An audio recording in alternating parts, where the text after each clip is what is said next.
Hey guys, welcome back to the house where we talk news, celebrities, and hot topics. I am super excited to be back here on this beautiful Wednesday night.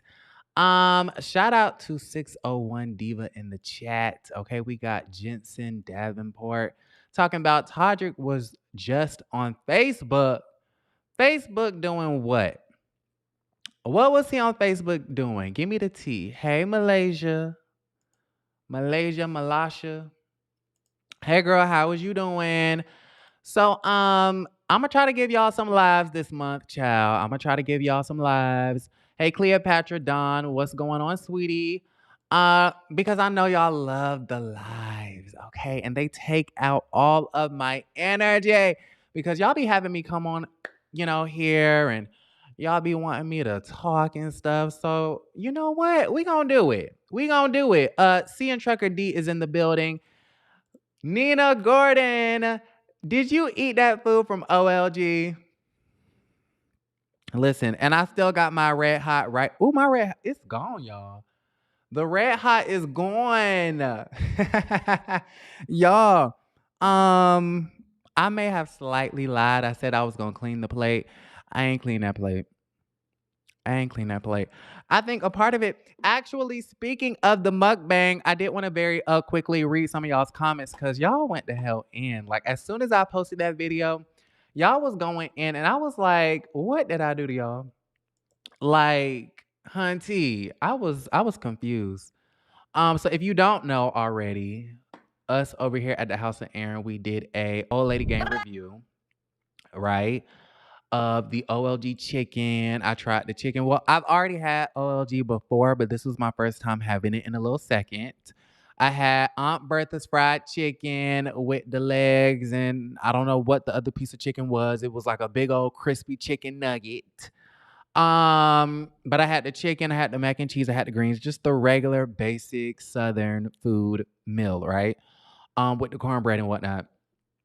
And I said I wanted to do this because I know the show is coming on. We were having discussions about what is it called, Lenithia Lounge, and her food. We were having discussions about OLG. So I was like, I might as well just do a taste test. You know what I'm saying? Like, I'm not a Gordon Ramsay. I'm not a Bobby Filet. You know what I mean? I'm not a Giada.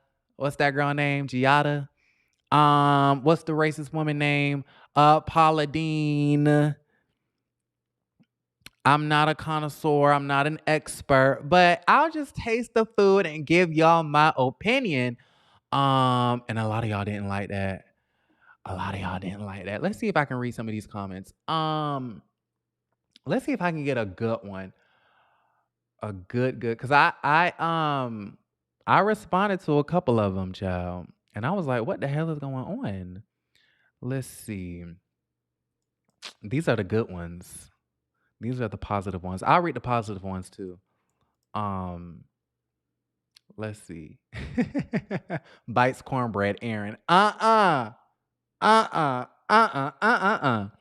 that cornbread was terrible.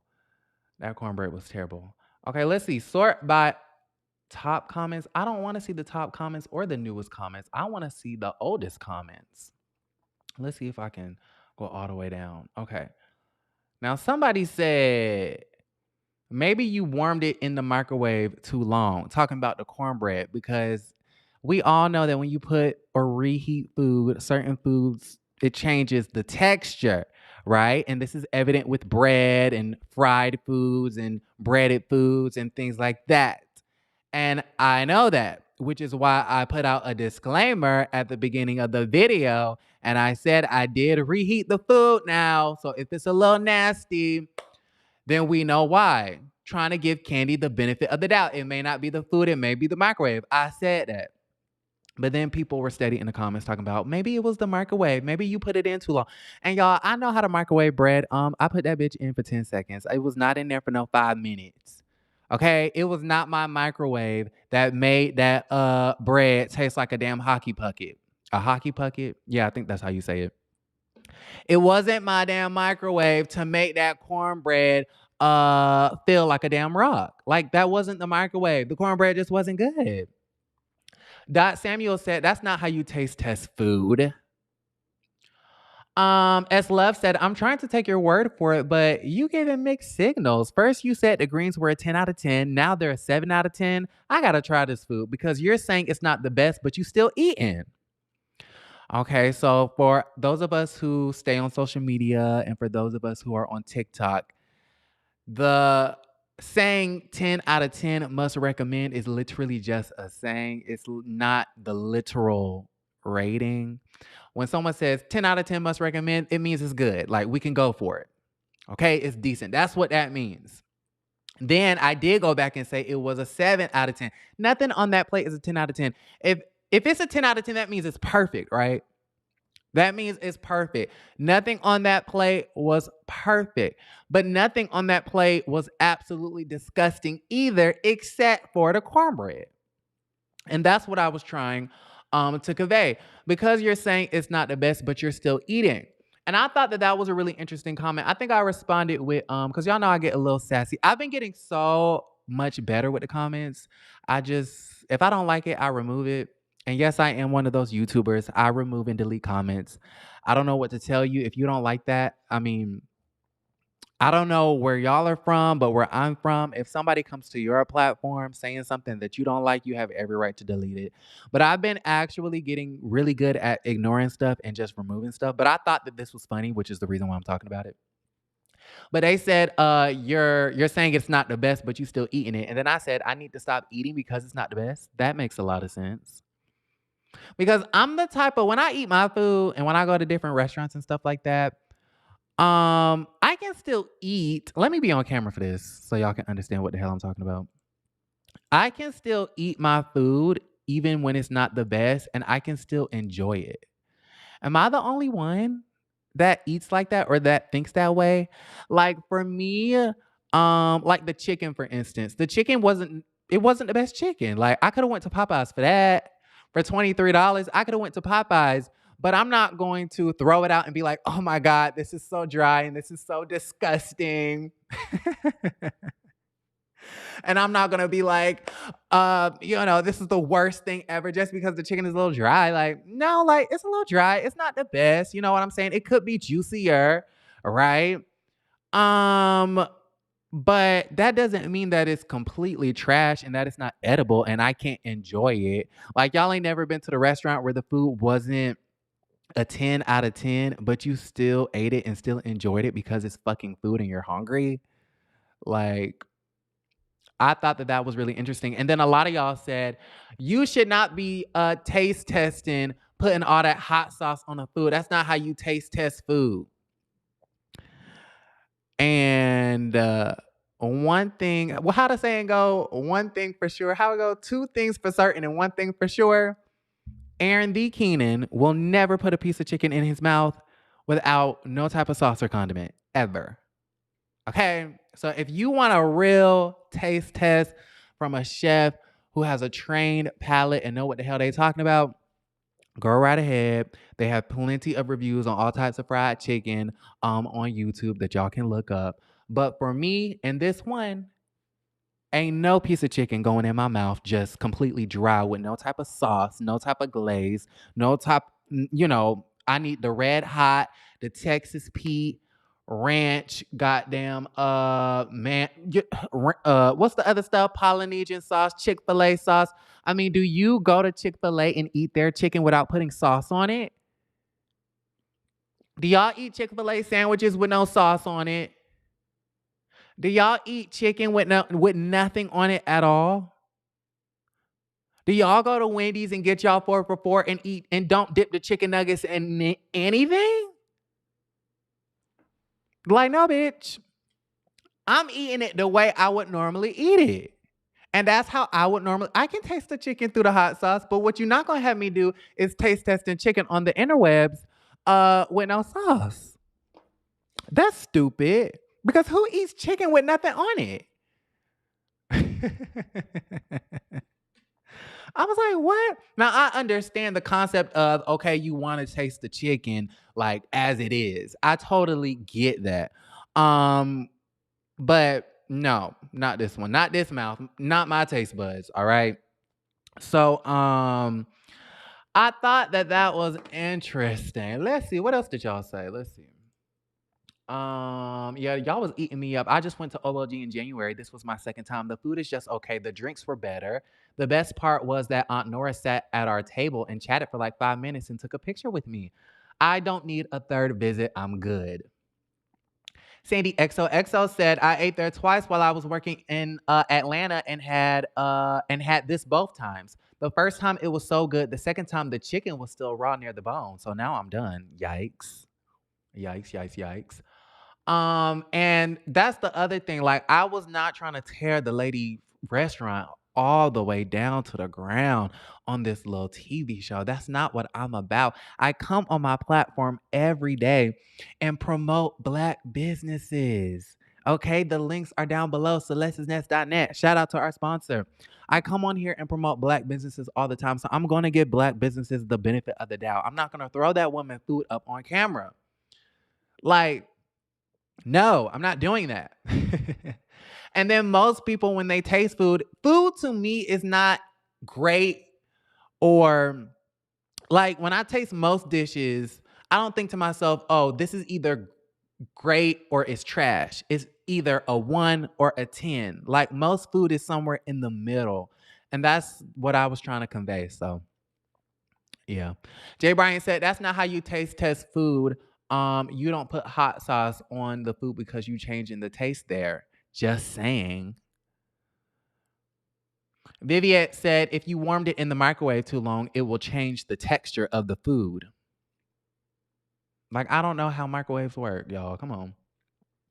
Sierra Compton said, I'm screaming at the instant, shaking of the head, and the uh-uhs. Now, one thing I will say, like, I gave the benefit of the doubt when it came to the greens, the mac and cheese, the chicken, all that other stuff. That stuff is edible. It's decent. If you need a quick bite to eat, you're not going to die. It has enough flavor to it. It's not the worst thing in the world. But that bread, Candy, and Aunt Bertha ought to be ashamed of themselves for serving that cornbread. That was a tragedy. Hold on. I like the way it tastes, but it's the texture that is so off. Mm. Hold on. It's not as fresh as what it could be. I just listen. I gotta give y'all the disclaimers. I'm trying to give Kandi and Gang the benefit of the doubt. Okay.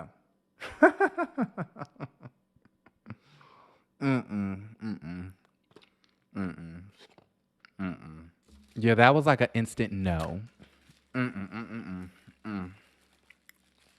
Hold on. I should have brought a paper towel. I always forget paper towels. That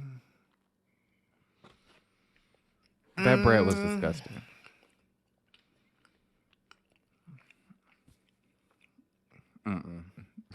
No. That bread was nasty. Anyways, okay, so y'all, today's live, we're gonna just be talking about a whole bunch of stuff. Okay, we're gonna be talking about a whole bunch of stuff. I will open up the line if anybody wants to call in. You have to be on camera. I'm still working out the kinks on how we can do a call-in system with just audio and voice and things like that. But for now, you have to be on camera or you have to sit your phone down, face down if you want to talk to me. If you don't want to be shown. So that was what I had to say about the OLG mukbang. Let's see. What else can we talk about? Let's see. What y'all saying in the chat?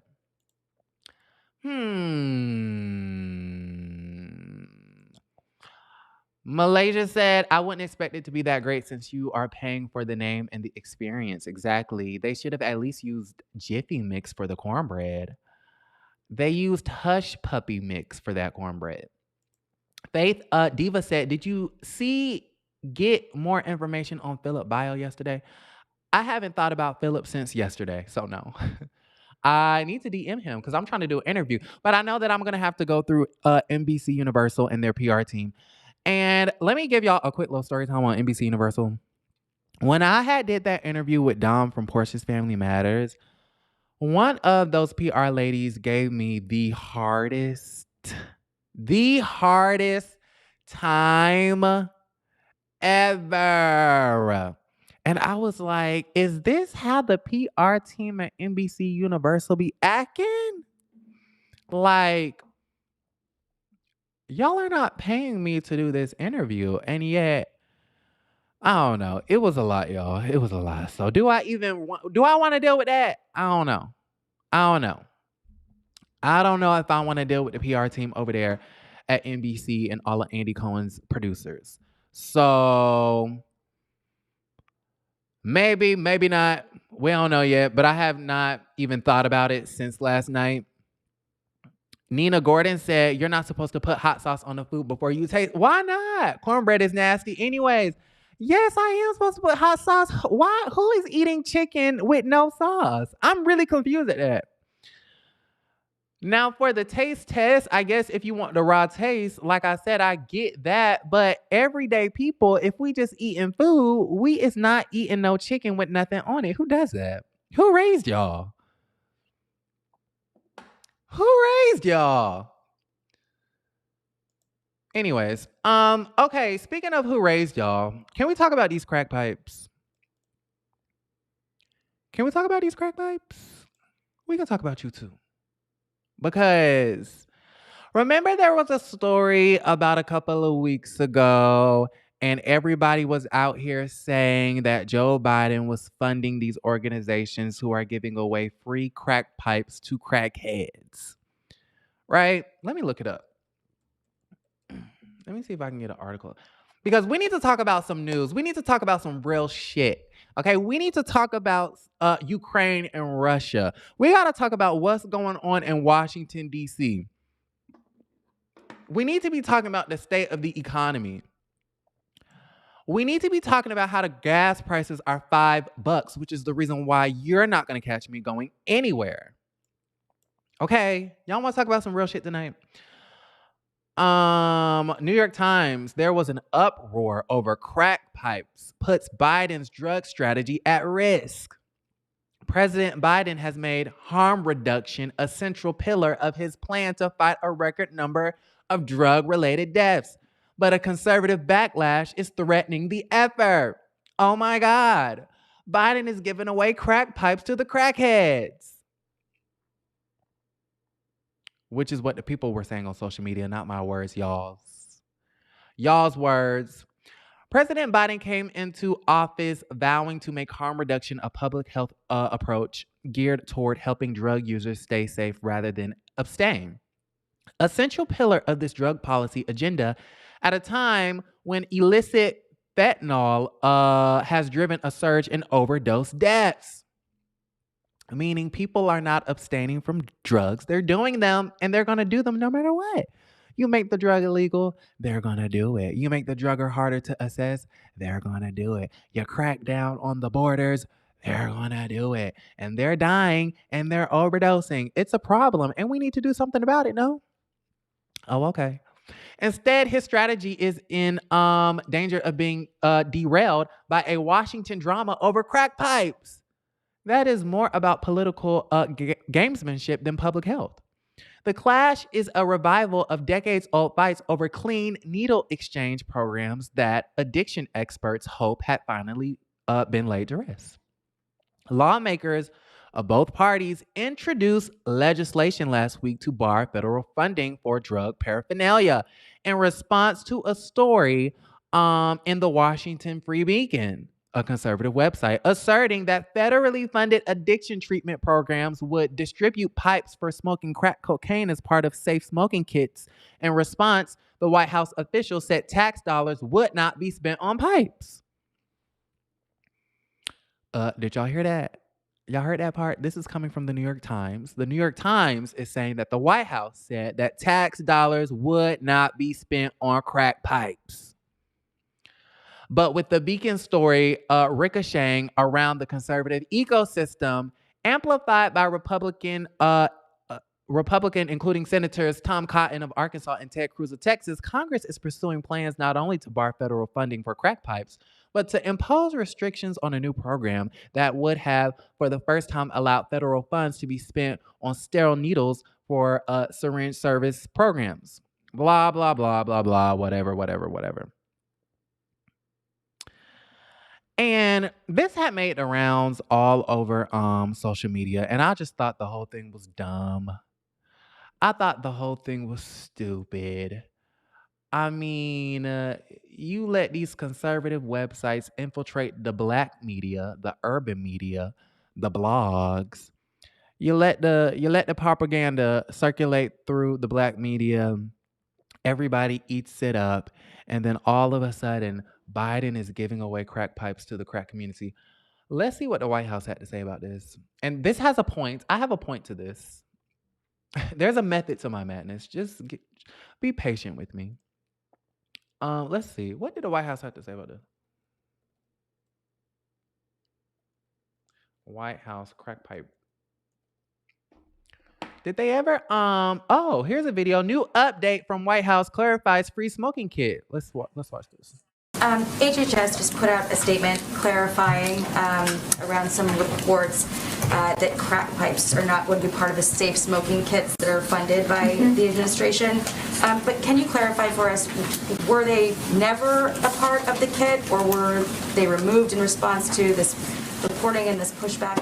They were never a part of the kit. It was inaccurate reporting, and we wanted to put out information to make that clear. What is? Yeah. So the black blogs picked that up from the conservative news websites and spreaded that all over social media. And then I saw something yesterday that I thought was really positive news. And this is what I really wanted to talk about, because there was also like a lot of backlash, maybe a couple of months ago, sometime last year, where there was an article saying that the administration was going to reduce funding for HBCUs, and all of what I had saw on social media. All the black folks were upset on social media saying this is why we shouldn't have voted in Biden. He's reducing the funding. He's doing this, that, and the third. Oh my God. Where is our student loan relief? Where are our tax refunds? Where is the COVID checks? We should have kept in Trump. Trump was better. I never thought I would say this, but I miss Trump. Remember when y'all was saying that, and y'all are still saying that all over Instagram? Let me go to the shade room. Because this was a story that I didn't see being circulated that much. Let's see. It was something about the HBCUs and the funding. It was an update on the funding of these historically black colleges. And I didn't see this get circulated as much as the crack pipe story gets circulated. So I was like, what happened? Why didn't the people pick this up? Let me see. I don't see it no more. Let me go to my DMs. Let's see. Because we did get some response because I talked about this on my Instagram. If you want to know my opinions on a lot more stuff than just Nene Leakes and Portia Williams, you should definitely check out my Instagram page, because we get into some things. At House of Aaron. Dang, I can't find it no more. Oh, here we go. Oh, wait a minute. Dang, I cannot find it. Let me look it up on my phone, y'all. Because I'm going to get this out.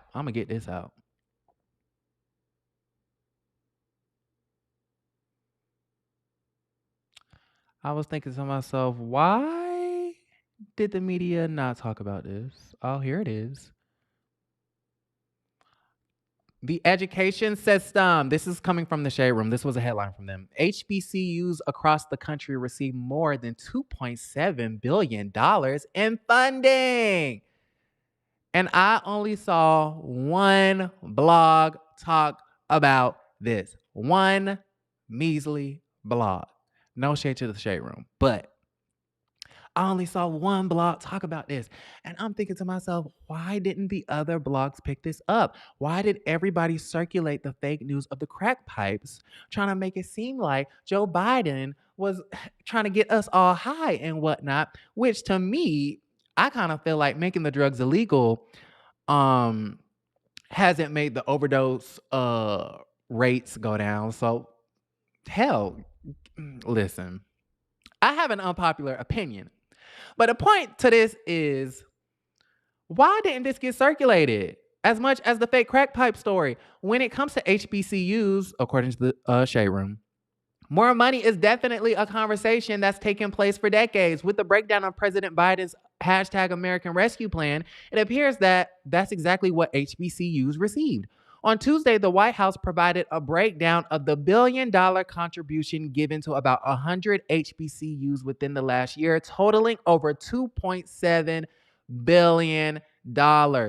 According to the government website, these funds were provided through the Higher Education Emergency Relief Fund over the past year. I'm assuming that was piggybacked off of COVID. The funding, which is the largest in history, is a key part of the Biden-Harris administration's commitment to do what they do or whatever. Then the article goes ... It goes on and on and on. And I was like, wow. More people are talking about the fake crack pipe story than the HBCUs getting their funds.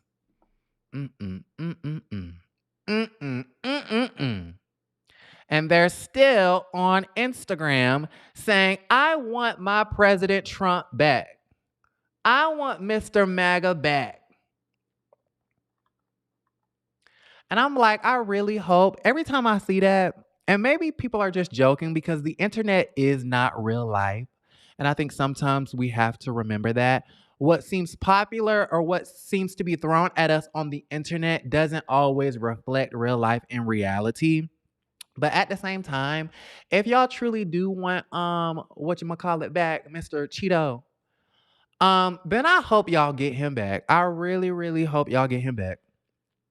I truly do. I kind of feel like I'd be so disappointed in this country and the people in this country, including the voters. Everybody loves to say, oh, the voters are smarter than that. The voters are smart. They'll vote in who they think. I think majority of the voters are dumb, which is the reason why we had Agent Orange in the White House. And I think people are dumb enough to vote him back in office. Y'all, am I stuck? Okay, was I stuck, y'all? But yeah, I think they're dumb enough to vote him back into office. They see that the gas prices are high. They think that that's Joe Biden's fault. They see that their student loan debt has not been erased. They think that that's Joe Biden's fault. They think that the Russian and Ukraine conflict, we should be left out of it, not knowing that before Joe Biden was ever thought of, we were a part of an organization called NATO. And then they're on Instagram saying, we want Agent Orange back. Well, I hope y'all get his ass back. Okay. Jeanette said, Biden is doing a great job. Pensy says, I feel we should be supporting our president during war times. I have seen groups of people calling for Biden to resign. I feel he's doing a good job. C and Trucker D said they saw that article today. Abundantly, Cindy says they're not going to circulate good black news. Chantel said LMAO reminds me of when Hollywood Unlocked said the Queen to die. Oh, we talking about that tonight too. I have a whole slew of stuff I want to get into. We gonna circle it back around to Jason Lee again. But I thought that was really interesting how, certain news gets pushed to us and then certain news doesn't. It's all to push a certain narrative. And I understand that more than anybody because I am a part of the media. I put out certain images and certain messages and try to convey a certain narrative so that people think a certain way. So I know how this works, but I think it's unfortunate because I am seeing a wave of a lot of black people claiming to all of a sudden be conservatives. I mean, you had Kanye West.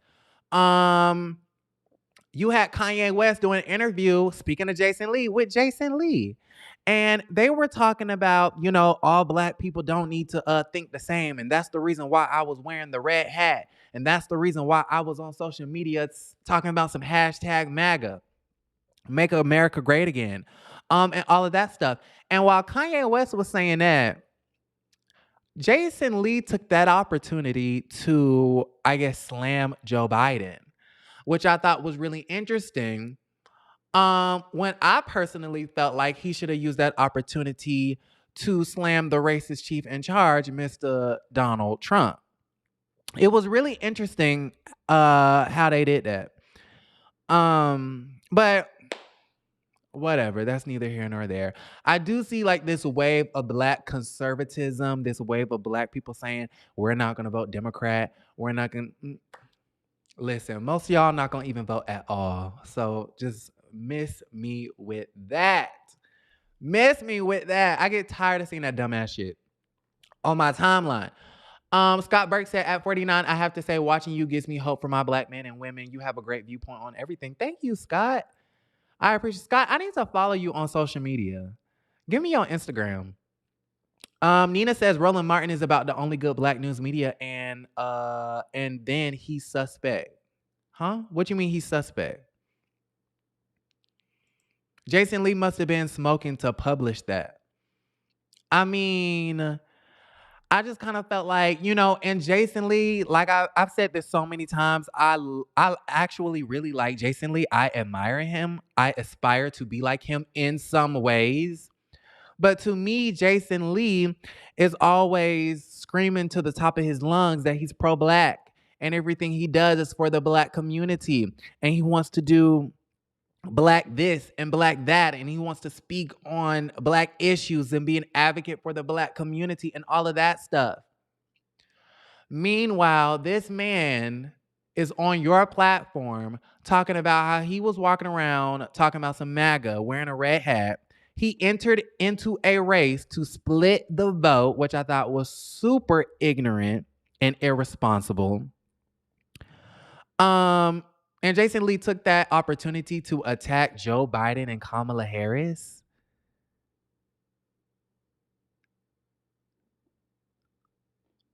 Huh?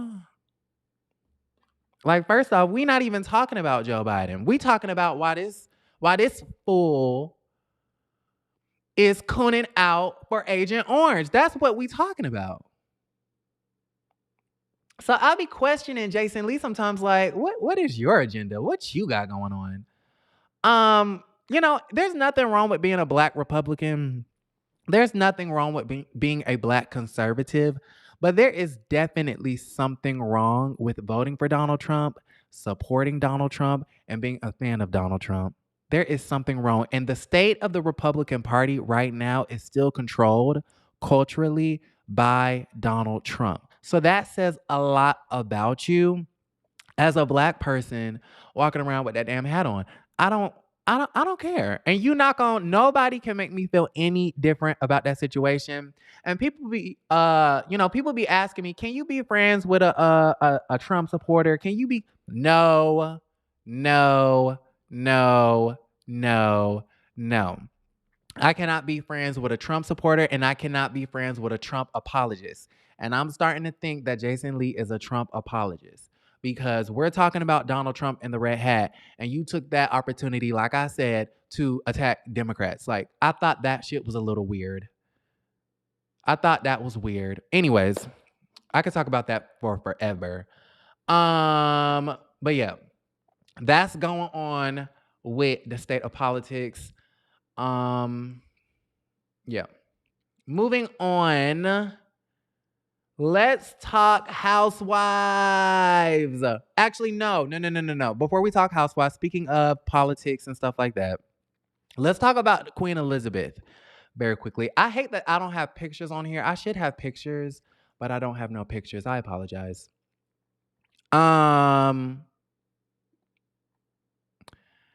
There was a story about Queen Elizabeth that I thought was interesting. Oh, here it is, Media Takeout. I know Media Takeout is not a great media source. We take everything from Media Takeout with a grain of salt, but this is accurate reporting from my understanding, okay? This article says Queen Elizabeth meets Canadian president first in person for the first time in person since false death reports. That didn't make sense to me. Queen Elizabeth meets with Canadian president for first in person. Oh, for first in person meeting? I don't know. That headline don't make sense to me. Let me know if I'm slow. But basically, the Queen has been out and about taking her meetings. Long story short. Speaking of Jason Lee, he went out on a whim and basically took to his platform to say that Queen Elizabeth was dead. went to Twitter and doubled down on it, talking about some, I know what the hell I'm talking about. I don't lie, and I have my sources, and I trust my sources. We've never been wrong about anything. And I was like, what? What is you talking about? What is you? I be trying to defend you, Jason. I be trying to have your back, Jason, but you don't have your own back.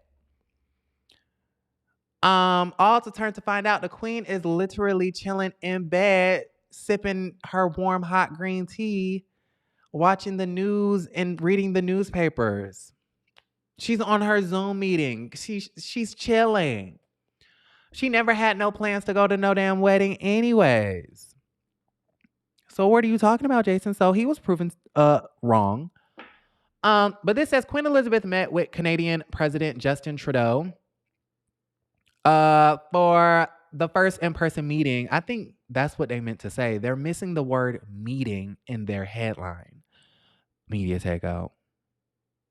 Okay. Anyways.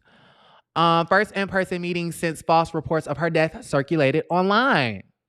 Queen Elizabeth tested positive for C-19 last month. A spokesperson said at the time Buckingham Palace confirmed that the Queen has tested positive for COVID. Her Majesty is experiencing mild cold-like symptoms. Thank God she got the vaccine. But expects to continue light duties at Windsor over the coming week. She will continue to receive medical attention and will follow all the appropriate guidelines. And the statement concluded. Hollywood Unlocked founder Jason Lee apologized for the error after doubling down several times. And y'all know he had, that little article that he had Blue type up. And I was just like, Blue, girl, why did you involve yourself with Jason's foolishness? They need to have me on the Hollywood Unlocked podcast. They need a character on there to go against Jason Lee. I'm a fan of debate shows. That's one of the reasons why I love The View. Because I like it when you have multiple people on a show and none of them agree on nothing.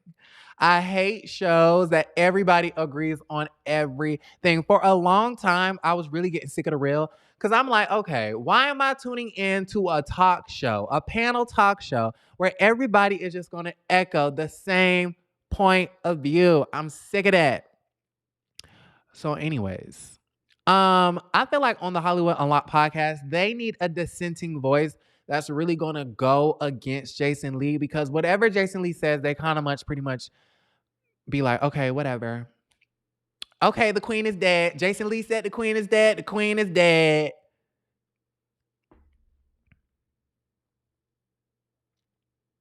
No dissenting views whatsoever. They play it off. This is how they disagree with Jason. Oh my God, Jason, you're so crazy. They play it off like, oh, he's just crazy.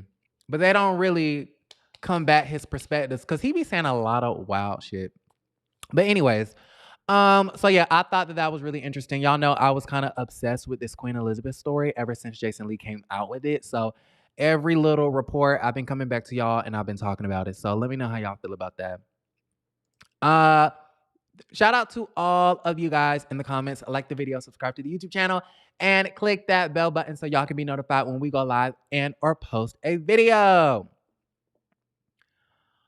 What y'all talking about? Sierra Conte said that Jason Lee thing seemed like some kind of humiliation ritual. What you mean humiliation ritual? What is that? Like a Tasha K thing? Like he did it on purpose to get the exposure? Is that what you mean? Seeing Trucker D said he liked Tasha K, not real news. Ooh. Ooh. Oh, like his friend Donald J. Trump, the fake news. Yeah, I am speaking 66. I totally agree. They are so soft when it comes to Jason Lee. I'm like, is y'all scared of this man? He is a little bit scary because I feel like the moment you do not agree with him, it's kind of like he just goes off the rails. Like how he went off on Roland Martin. Now, Roland Martin kind of went the hell in, but I felt like Jason Lee went in and his attacks got really personal. And I'm like, Jason Lee, it's okay to agree to disagree with somebody. Like, it's okay. And then turns to find out you was wrong the whole damn time. Loud and wrong. Loud and wrong. At least when I'm wrong, I'm a little quiet about it. Loud and wrong, hunty. Anyways, that's a whole mess. That is a whole mess. Beyonce tried to walk away from Jason when he wanted a pic. That told me everything I needed to know about him. Ooh, that is so true. And I like Jason Lee. I just kind of feel like some of the things he be doing, I'm just like, huh? Right, seeing Trucker D. What happened to the receipts? He wanted to go online being Mariah Huck so bad, talking about do you want me to bring the receipts? Then I came on here and I was like, yes, we do. Because he actually, and y'all, I'm so gullible. I'm like Cynthia Bailey, so naive and gullible. Sometimes when I have two differing perspectives, sometimes I'm so naive that I actually start to think that the conspiracy may be true. Like y'all know how on TikTok, child, I need to really start getting these paper towels together. Because my nose just drains out of nowhere. I had to lean my head back real quick so I ain't get no snot nose. I forgot what I was saying. What was I talking about? Jason Lee. I forgot. But yeah, that's all for that. Jason Lee and his female sidekick are both. Jason Lee threatened to disclose his source about the Queen's death. He was punked. Yeah. Anyways, okay, moving on. Let's see. Okay, let's talk about Housewives of Atlanta. Let's get into it, honey. Y'all see that picture? Somebody said, clean my nose. Child, y'all gonna be thinking I'm doing the crack pipes in a second. Or snorting or something. Like how Nicki Minaj be on live talking about something.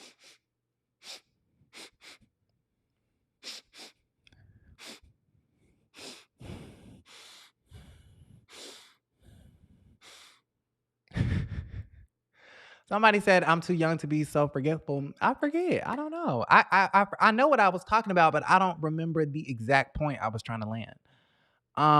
Somebody said, "What's the tea with Drew?" I will get there. We're getting there. I'm taking my time tonight. I'm not rushing. I need to clean my nose though. Okay. Anyways, what? Somebody said, what happened with Todrick? We're getting there. Okay, so Drew Sidora. Actually, before I talk about Drew Sidora, let's go ahead and do our sponsor since we have a lot of impatient people in the chat. I'm going to make y'all wait. Shout out to celestesnest.net, baby.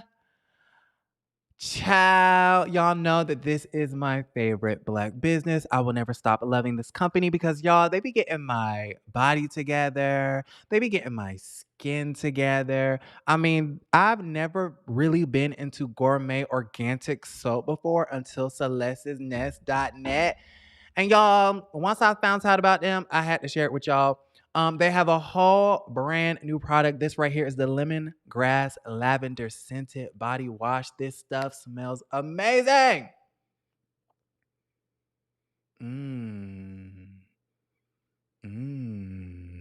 It smells really good. And it has a really beautiful consistency. It smells amazing. And it has a cute little yellow color to it. So I like this. I like this stuff, y'all. This is what the packaging looked like. So go ahead and pick that up. And what I love is that Celeste's Nest, they be listening to us. Because for the longest time, I was saying, y'all need a body wash. Y'all need a body wash. I wish y'all had a body wash. Because y'all know that they're known for their bar soaps and whatnot, which, here they are. They're known for the bar soaps, which we love the bar soaps. but I'm a body wash type of person. So I need my body wash. I need it. So, put in the chat, what do y'all prefer? Body wash or bar soap? Put that in the chat and let's have a dialogue. Let's do a poll real quick. I'm gonna make y'all wait for this Drew Sidora story. And then you guys, after I get out of the shower, I use my Celeste's Nest lemongrass lavender scented body butter all over my body, yada yada. I use it on every crack and crevice. Okay, use it on the crevices you ain't even know you had. You have to moisturize every inch of your body. Okay, get all up in there. And I normally dabble it on my face as well. People say, "What you put on your skin?" And this is not even a skin product. So I'm not telling y'all to use it on your skin, but I'm just saying, multi-purpose. Okay. That's what Celeste's Nest is good for. Like I said, they have the bar soaps, they have the foaming soaps, they got everything. So go ahead. Links down below, celestesnnest.net. Use my code HOA for some money off. I'm gonna go get a paper towel, a tissue for my nose, so you guys don't think I'm Nicki Minaj. And yeah, when we come back, we're going to talk about Nicki Minaj. We're going to talk about Drew Sidora. We're going to talk about Todrick Hall and his meltdown. He's demanding CBS put him on another season of Big Brother. And we got to talk about it.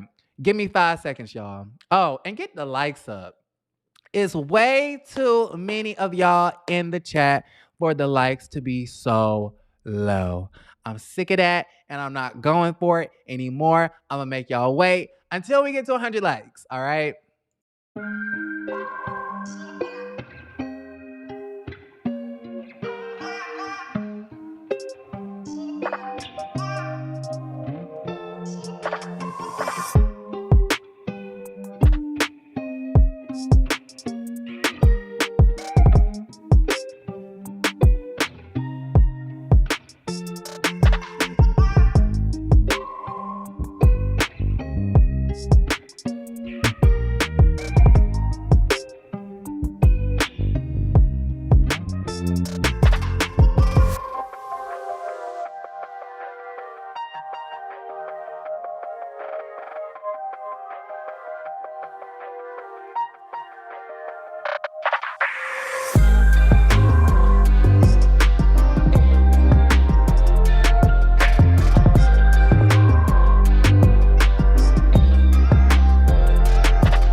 I'm 96. Oh yeah. I'm not hold on. Let me see. Cue the social media and the music.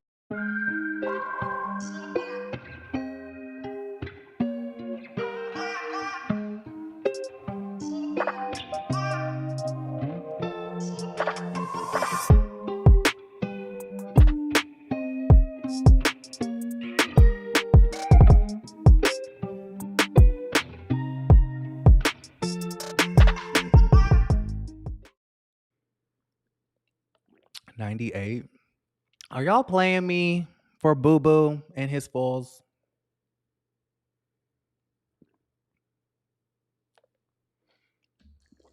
I do all this work and I come on here and I talk and my mouth gets dry talking about the same damn things and you can't afford me one like. Hit the like button. Okay, we made it. Was that so hard? Thank you to everybody who's in the chat. Thank you to everybody who is at hit the like button, even though it's 100 of y'all who being stubborn, but whatever. I appreciate you anyways. I had to take a little bit of a break. I told y'all I was taking my time.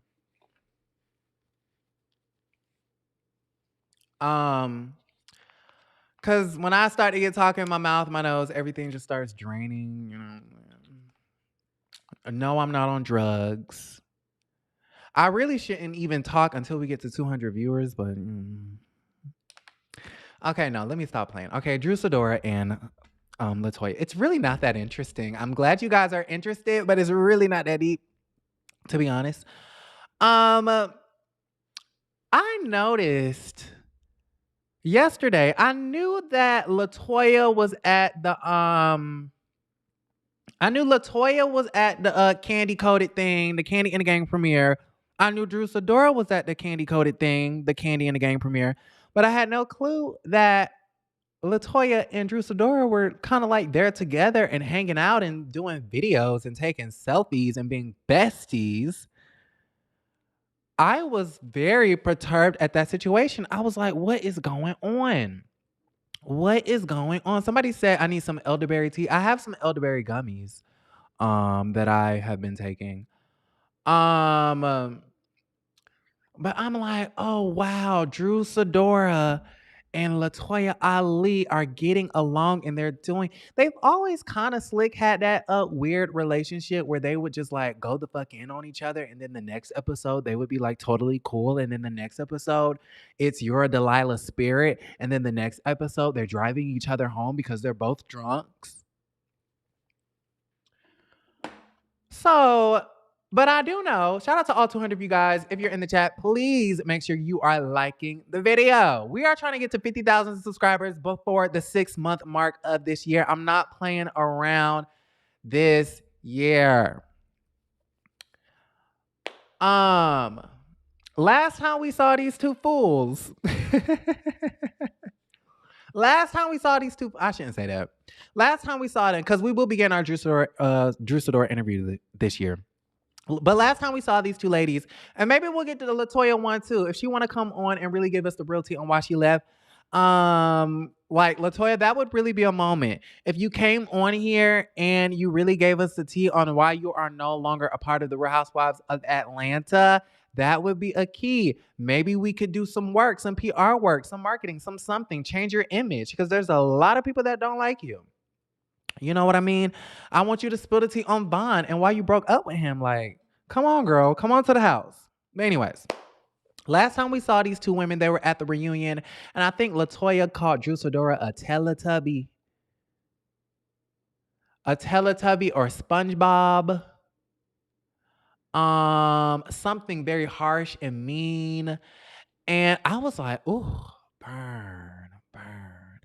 Not a Teletubby, not SpongeBob. Basically saying that the girl is shaped like a box. Okay, here we go again with the body shaming. And I don't think Drew Sidora should be friends with any of them women. Because didn't Kenya Moore Haircut call her a box too? Call her SpongeBob or something like that? Or said she needed liposuction? I could have sworn Kenya Moore said that anyway. So from them to go from calling each other Delilahs and Jezebels and Teletubbies and SpongeBob to now being at the Kandi and the Gang premiere, I was like, oh wow, Drew Sidora is really doing a switch up. And Latoya really is working overtime to get her little plum back. I thought that was really interesting. That was basically the story. There was no real... That was the story.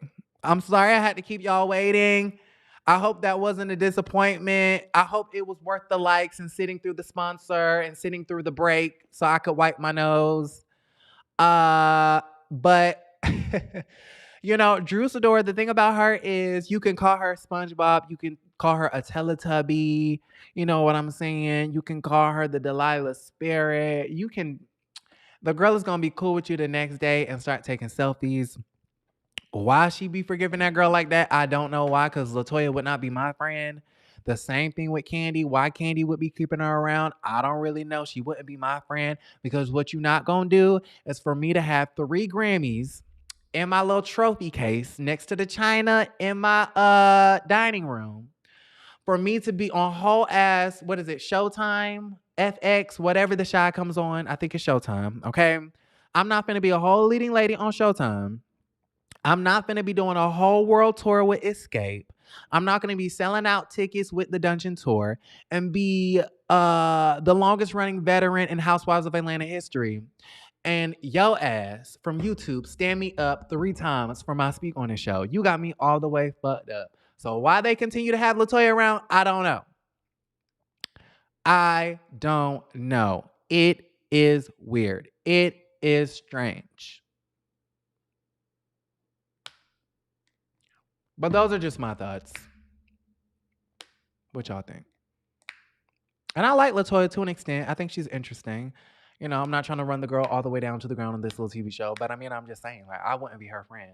And I don't understand why Drew Sidora be all booed up with her. Like, it's weird. Abundantly, Cindy said, Kandi is cool with everyone. It's sickening. Not sickening. But you guys, I hope, is that snapping bothering y'all? Is that picking up on the mic? I am actually very excited for season 14. I do believe that this season will be decent. I think it will be better than season 13. I believe Kandi went on Nightcap Housewives show, I think on Access Hollywood or something like that. And she said that RHOA did not skip a beat without Portia Williams and 55 Cent Miss Cynthia Bailey.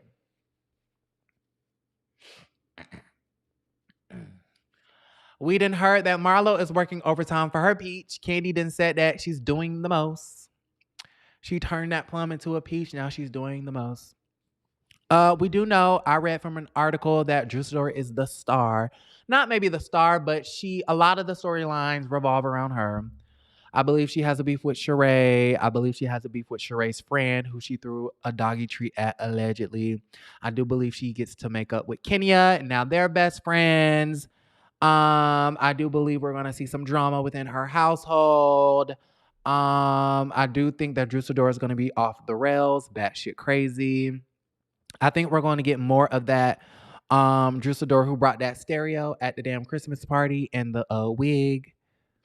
I think we're going to get more of that Drew Sidora. We're going to get the antics. She's going to bring us the antics. And I know y'all are going to hate it. Y'all are going to hate it. Y'all really are. But yeah, I am excited about this new season. So it should be cute. It should be cute. What y'all think? Not Kenya with the diaper booty. Ooh. Why you going in on Kenya? Why'd you going in on sis? Yes, 55 Cent. How old is Cynthia Bailey? Alexa, how old is Cynthia Bailey? 54 Cent, excuse me. 54 Cent. Anyways. So yeah, that was that. Let's see. What else are we talking about? Can we get the likes up to 150, y'all? I know people watching the replay are going to be so annoyed at this video. Y'all are going to be so annoyed. Y'all are going to be like, can he get to the point? Don't y'all be listening to those 2-hour podcasts, okay? If y'all can listen to those 2-hour podcasts, you can listen to me too. Okay, so moving on. Let's go ahead and talk. What's next on the docket? Marlo Hampton. Speaking of season 14 of The Real Housewives of Atlanta. Let me do a quick Google search about Marlo Hampton and let's see what comes up. Let's see. Marlo. Let's see what I've Googled, y'all. Crack pipes is the first one. Food palette is the second one, and that's spelled wrong. Grodner, who's the executive producer of Big Brother, which we're going to be talking about Big Brother in a couple of minutes, y'all. Cult. Candy Bar, Celebrity Big Brother, Make Love, Nicki Minaj, No Fries by Nicki Minaj. Okay, Marlo Hampton. Let's see. What is the first thing that pops up when we Google Marlo Hampton? Let's go to news. Okay, page 6. Candy Bars and Marlo Hampton hit below the belt in explosive fight. Okay. Oh my gosh, you guys. Marlo Hampton on personal style and building her fashion archive. Vogue magazine, Vogue.com. Honey, Marlo done made it. Marlo, the self-proclaimed queen of fashion in Atlanta, child, done made it to Vogue.com. I think that's dope. Congratulations are in order for Miss Marlo Hampton. I think that's really dope. Marlo Hampton solidified her status as Real Housewives of Atlanta's fashion girl on her very first appearance in season 4 when she was introduced as Nene Leakes' friend. Over the course of a week-long trip to South Africa alongside all of the official cast members, Hampton left with 3 times as many pieces of vintage Louis Vuitton luggage as the other cast, all filled with must-haves. The reality star also requested a wardrobe assistant to help her spend an afternoon sorting through each and every packed piece, along with hair and makeup assistants as a non-negotiable. For a safari, Hampton wore 6-inch Louis Vuitton stilettos. 11 years on the show later, she's still reminded of that fateful decision. After many twists and turns, Hampton is finally an official cast member of the show this season, which will premiere this year. And with the recent start of her latest fashion venture, Le Archive, the timing could not be any better. I'm happy for sis. I'm happy for sis that she is being she's being recognized by AmericanVogue.com. I think that's dope. Give it up for Marlo Hampton, y'all.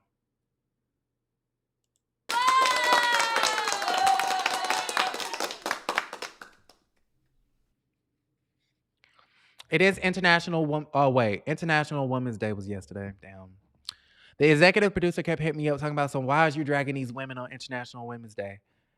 And I was like, in my head, I was thinking, I mean, every day is a day, child. Every day is a day.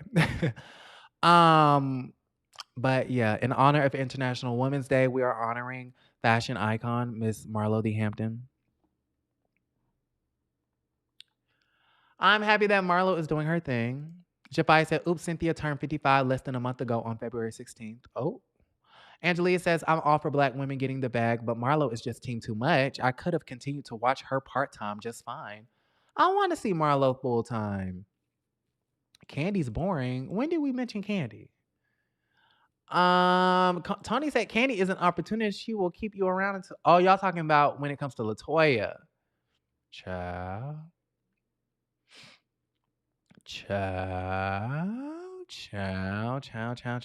Anyways, okay, so let me know how y'all feel about that. Moving on, Todrick Hall. Y'all, Todrick Hall is a mess. Now, I cannot confirm nor verify the situation, but I do know that I pulled up an article and it is messy as hell. Okay? And hold on, I think it came from Tamara Tattles. Here we go. It says, even more celebrity Big Brother drama. Okay, y'all ready for this? This past season of Celebrity Big Brother ended with so much drama. Todrick Hall had multiple tantrums when he did not win. Okay, so just to give y'all a little bit of context, a little bit of background information on the situation. Y'all know that a lot of the, cast members of Celebrity Big Brother US 3 were not really fans of Todrick Hall when they got out of the house because they were watching the live feeds. They went back and watched the previous episodes and noticed that, Todrick didn't have the best attitude. He was lying and he was backstabbing, but he said a lot of things that were hurtful to a lot of people. Personally, for me, I thought the worst thing he did was bring up, what's that man named? Chris Kirkpatrick's child. Talking about I hope your son would be proud of you about how you're playing the game. Meanwhile, Todrick Hall has been playing the game very slimy, and it showed when on finale night, he did not win. Nobody voted for Todrick to win except for naive Cynthia, who got played for a fool. And those, that's Julie Chen's words, not mine. Got played for a fool by Todrick Hall himself and still voted for that man in the end, which fine, whatever. Whatever, Cynthia. Do you, boo. Anyways, and then after he got out of the Big Brother house, you are scheduled to do a whole bunch of press and interviews and go on talk shows and do this, that, and the third. Todrick Hall said, "Yeah, I won't be doing any of that. I'm going home to my mansion in Los Angeles that I paid for with the allegedly." Anywho, um, Todrick Hall had multiple tantrums when he did not win. Some of them only ended with CBS a few days ago. Producer Allison Grotner has apparently invited him back for a Celebrity Big Brother All Stars next season. And that information came from Spoiler King on Twitter. So we don't know that to be true. Like I said, this information cannot be verified nor confirmed, but says that will be possibly aired next year. That would be interesting, Tamara Tuttle says, especially if he was the first go. LOL. Since it was ruled years and years ago that Big Brother is not a game show, Groner is free to manipulate the hell out of the show. She changes people's minds in the diary room and selects which competitions to do based on who she wants to win. And that was some tea I did not know. So, according to the Tamara of the Tattles, or Spoiler King, producer Allison Grotner has apparently invited him back for a Celebrity Big Brother All-Stars. And you know what? You actually know what? I want to see it. I want to see that. I want to see that. I want to see Todrick Hall back on the show. I mean, he was very entertaining. He's very hated, and we need villains in the house. It's reality TV. Let's do it. I want Todrick Hall back on the show. I want Todd Bridges. We need somebody who had smoke with Todrick Hall back on the show as well. So it either has to be Todd, Lamar, who has smoke? Shane. Ooh, Todrick and Shayna back in the Big Brother House All-Stars. We can put in Kandi. We can add in Tamar. Let's go ahead and put in hell. I'll watch Cynthia again. Who else was on the show? We can get a Carson Kressley. Maybe we can get the other gay guy, the other gay white guy. Y'all know who I'm talking about with the very, very high-pitched voice. I want to see it. Todrick, why you ain't doing no press? And I was all over Vegas. Tell me why. I went to Vegas, Las Vegas for my birthday, right? And really, Vegas is nothing but a whole bunch of casino resorts. So you just go around, you go to the different resorts, Aria, the Wynn, the Virgin Hotel, Resorts World, you know what I'm saying? The damn, the Paris, New York, all of that. You just go to the different resorts, you go to the restaurants, you go to the bars, you gamble, you do the casino, whatever. And every hotel I went to, they had posters and promotional marketing materials for Todrick Hall. And apparently he's doing some sort of Vegas show or he's on tour and stuff like that. And I said, oh, okay, Todrick is getting to the bag. Todrick is getting to the bag. Everywhere I went, I just kept seeing Todrick damn Hall going on tour or whatever it was. And I'm like, oh, okay. So he's returning to the stage. He's finna be back at work. But he's refusing to do press. He doesn't want to answer for the fact that he brought that man child up. He don't want to answer for the fact that he was talking mess about his straight best friend, Todd Bridges. He doesn't want to answer for the fact that he was being a fake friend to Lamar Odom. Now, what the people who got eliminated need to understand that, yes, it is just a game. And I kind of felt like the backlash, I'm going to be honest. I was on the bandwagon because I'm a sensationalist and I'm dramatic as hell. But truly, how I truly feel is that Todrick Hall really, to me, did not do or say anything that was so out of pocket that deserved that much hate. I do think that the jury was a little bit better because at the end of the day, like I've said, this is Big Brother. We're going to lie. We're going to backstab and we're going to talk shit behind your back. Okay? But I just found it interesting that I just saw all of these posters for Todrick Hall around Vegas about how he doing a show, but refuses, to do the press. So That's that. And then Shanna Moakler has had a whole bunch of drama. I think her boyfriend was arrested due to the domestic violence.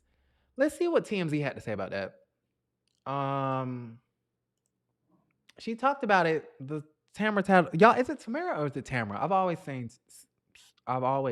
pronounced it Tamara, but Shanna Moakler. Let's see. Why isn't it pulling it up?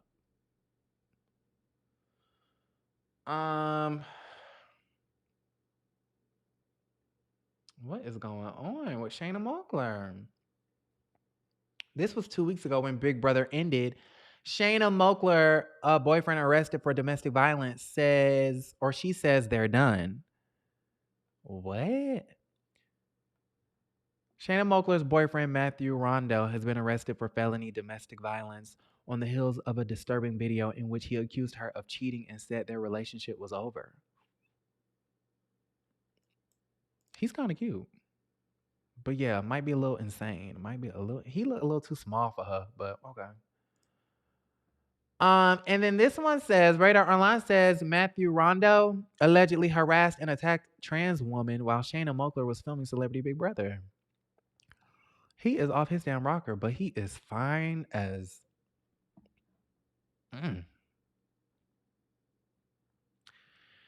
Anyways, okay, so that was Big Brother.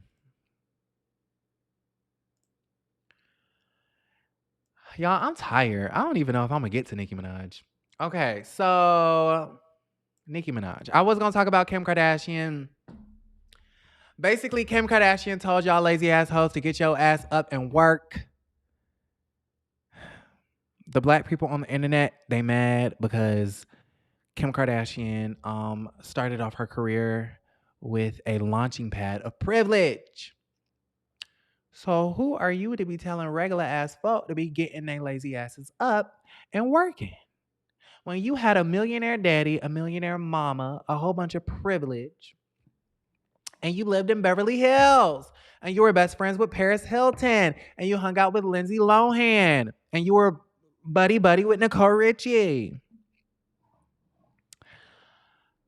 Long story short, in my personal opinion, we as black people, I wish we would stop talking about the Kardashians and every single thing that they do and say. I really wish us as black people would stop giving so much shine and credit and energy to the Kardashians. Why do we speak on the Kardashians every time they breathe? Every time they say something?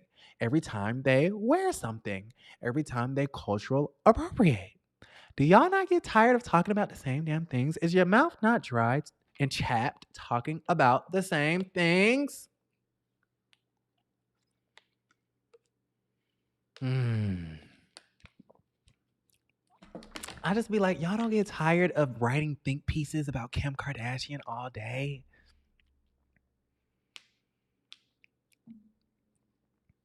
It's annoying. Okay, Nicki Minaj. So, Nicki Minaj, last but not least, y'all. Nicki Minaj did an interview with Joe Budden, and we talked about this yesterday.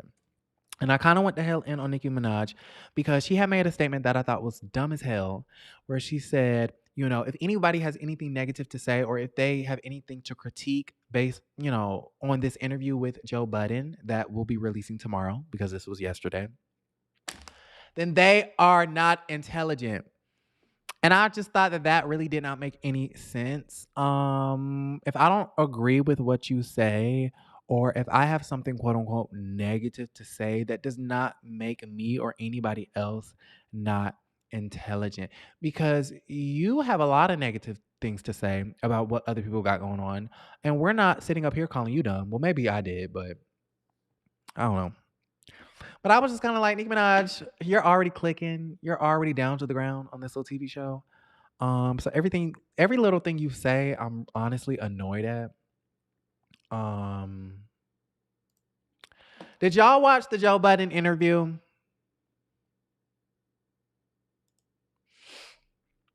Marilyn Sykes said, who, Kim Kardashian? I'm so sick of them. I'm sick of them too.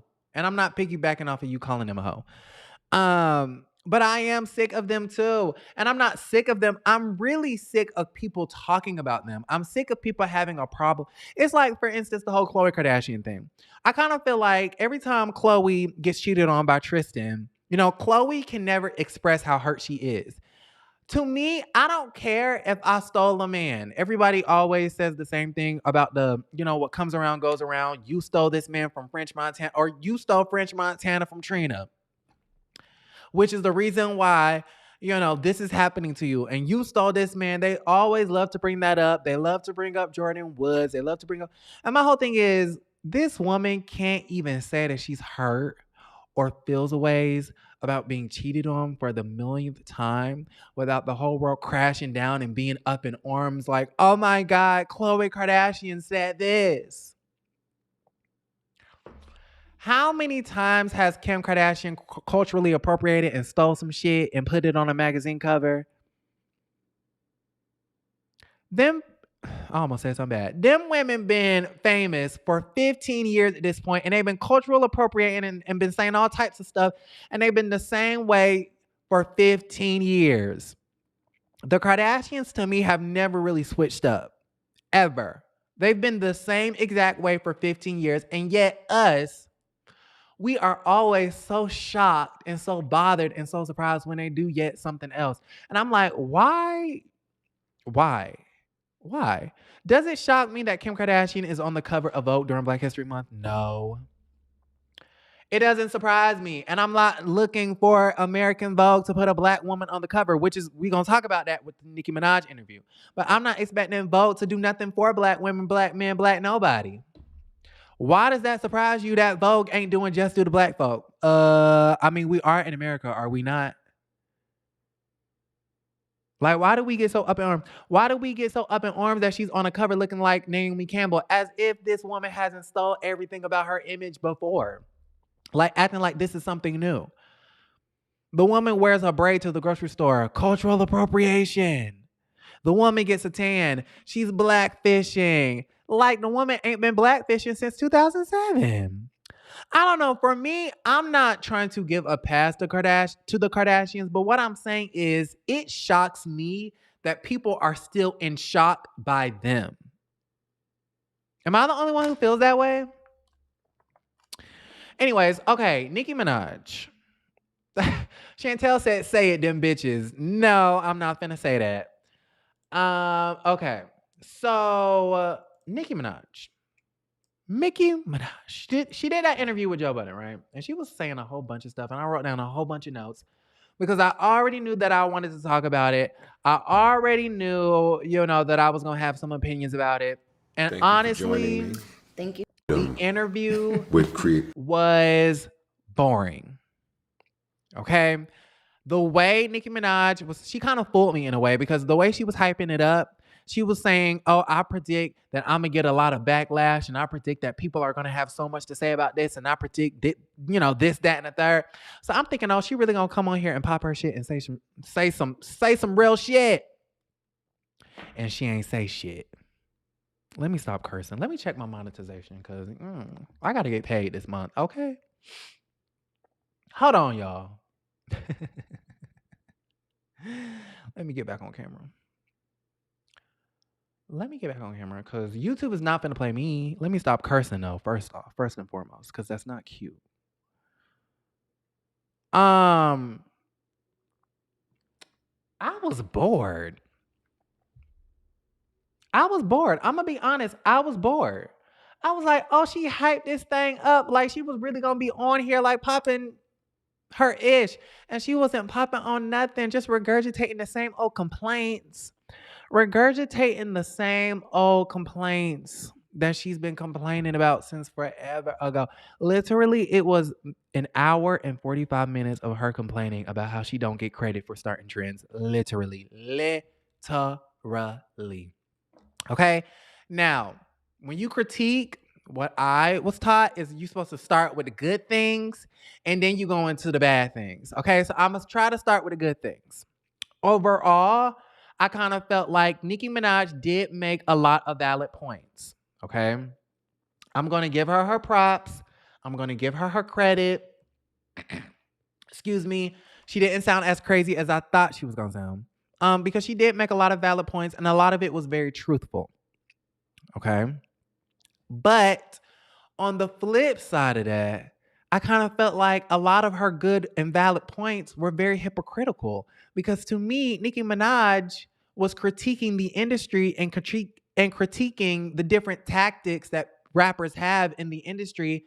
And to me, it's like, how can you critique certain actions that you do yourself? The very same stuff she was critiquing, y'all, she does herself. So yeah, she had a lot of great valid points. She gave a lot of great insight into her world, her life, the rap industry, the music industry as a whole. And I loved all of that. But I just thought that some of her points were just hypocritical. Um Terrell said, LMAO, that's all it was. I started this and I stared, or I started this and I started that, but I still love. Oh, yeah. Y'all, I'm a little slow. I started this and I started, yeah. Like, it was like, I wore mine. And I'm not going to lie, like, Nicki Minaj has definitely, she's been a trendsetter. Like, everything she does, people copy. Like, yes, that is so true.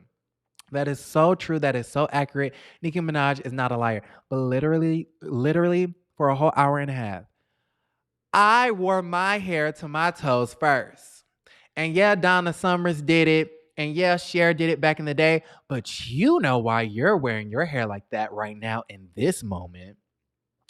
I did the pink hair first. I got the ass shots first. I did this. I should be on American Vogue. I should do. And I'll be like, girl, that may all be very much so true.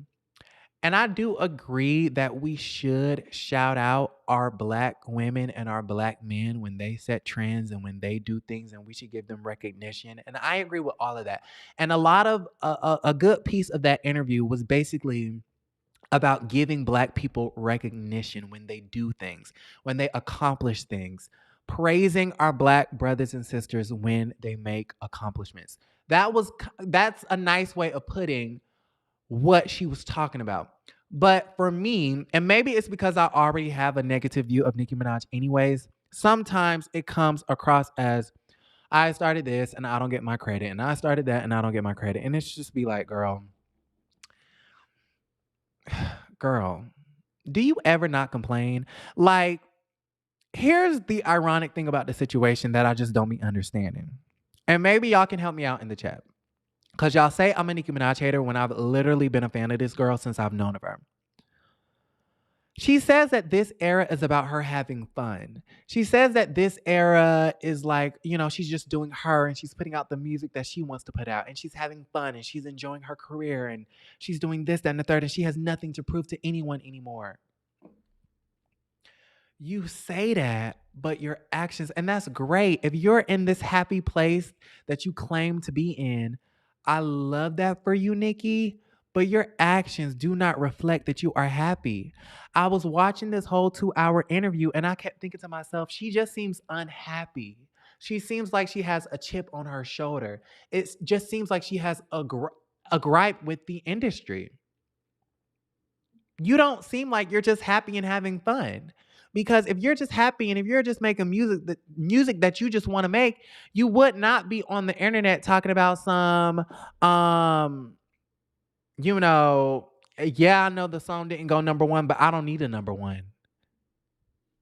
Happy people don't say that.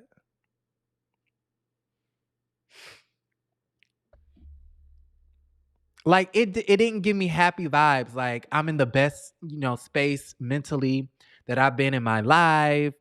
I'm making the music that I want to make. I've had this wonderful career and now I kind of get to do whatever I want to do. And I have a management company and yes, I'm doing the Queen Radio. I'm so excited. Like I'm going to have this person on there and I'm going to have lion ass Tasha K on there.